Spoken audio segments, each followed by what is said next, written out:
Hi everyone, this is Julie with Beadaholique, and in this video I want to talk about bead embroidering around unusually shaped objects. I want to share some tips with you for that. And what really brought about this video was this little cat brooch I made. So we recently brought in these beautiful fancy stones in the shape of animals, and they're by Prestige Crystal, and they are so fun, and you just glue them in place here when you're doing something like this for bead embroidery. But I wanted to show you a couple of the shapes and then show you some tips on how to bead embroider around them. So I have a little dolphin here, and you can see that you just can glue him on. He has no type of hook or hole, so you are going to glue him in place. You can see that there are several different styles of cats and dogs and fish and all sorts of different animals. So really a fun selection. But you'll notice that they are not a uniform shape. They're not a square, they're not a round. So that brings up a couple of interesting things when you're doing some embroidery around them. So first off, let's look again at the brooch, and this is where I just glued them in place using some, you can use E6000 glue, you can use super glue, whatever you want that's going to be a secure connection to your beading foundation that you're going to do the embroidery on.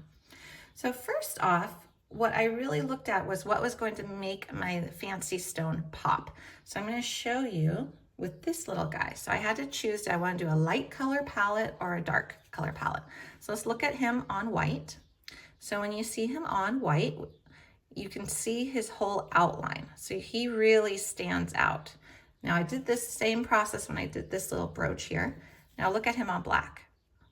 So I think it's harder for him to read correctly, to see his whole design. So I chose to do it on white. So that is one tip. If you are doing an unusual shaped object, you might want to test out a little bit how it's going to look on different colors. So let's look at like the dolphin. So we see the dolphin's lighter, so you see his outline better on black, and then you can see him on white too. So just a couple things to consider about your color palette. Now, when you are going to embroider around an object that is unusually shaped like this, here's some tips for you. I did not force my way under it. So if you look at the back, you see that there are very dimensional. Certain points of the crystal will poke up a little bit more, and certain parts will be completely affixed to your beading foundation. So if you look at my little kitty here, what's under this area here is completely affixed to the beading foundation. But if we look right here, right under his paw, I was actually able to do a row that went under the paw. So my first tip is don't force it. If you need to just add like one bead, so like right here, I just put one little bead there. There's no beads under his tail. And then I just started up around the top here. There's no beads under his neck. There's just one little bead there. And so I would just stitch around it and leave that space there. I didn't try to force it. Now, where there was the opportunity to do a whole row, like here under the tail, you can see the edge of that crystal right there. I was able to go under it just a little bit, and his paw was the same thing, and his little ear. So really let the piece dictate and be okay just adding a few beads here and there.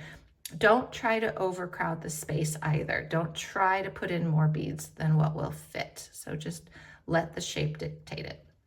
Now, another tip for this is it is not the easiest thing to get a uniform shape around the outer edge. So here I'm making this oval shape with this cream color, but I kind of trick the eye a little bit because you see here, if you look really close, it dips up a little here. And then same here, it's not quite perfectly oval. So what I did is when I did my picot edge and I did my edging row, I did it in the same color. So here is the cream here, and the last row here is cream as well. So I was able to cut the foundation in a more uniform shape when I did the final cut and make it more of a traditional oval. So you see that this looks nice and oval shaped. And then by having it the same color, it fools the eye into thinking that this outer row is completely uniform. So that is my other tip as well. And then if you add a little picot edge, it further makes it look a little bit more precise, even when you can kind of have it a little bit off. So those are my main tips for when you're doing bead embroidery around an unusually shaped object. Is first look at your color palette, see if it's going to be a light color or a dark color that really makes the outline pop. So you see how it's hard to see that dog's outline on the black, but it's very easy to see on the white. Then allow yourself just to do a bead here or a bead there. Don't try to force it. When you can, if it's popped up a little bit, then is when you can go all the way around. Then do that outer edging in the same color as your last row and cut your foundation so it's the same size, or not the same size, but it's the more uniform shape for you. And if you want, you can add a picot edge as well, which further makes it look a little bit more precise. So those are my tips if you're doing bead embroidery around an unusually shaped object.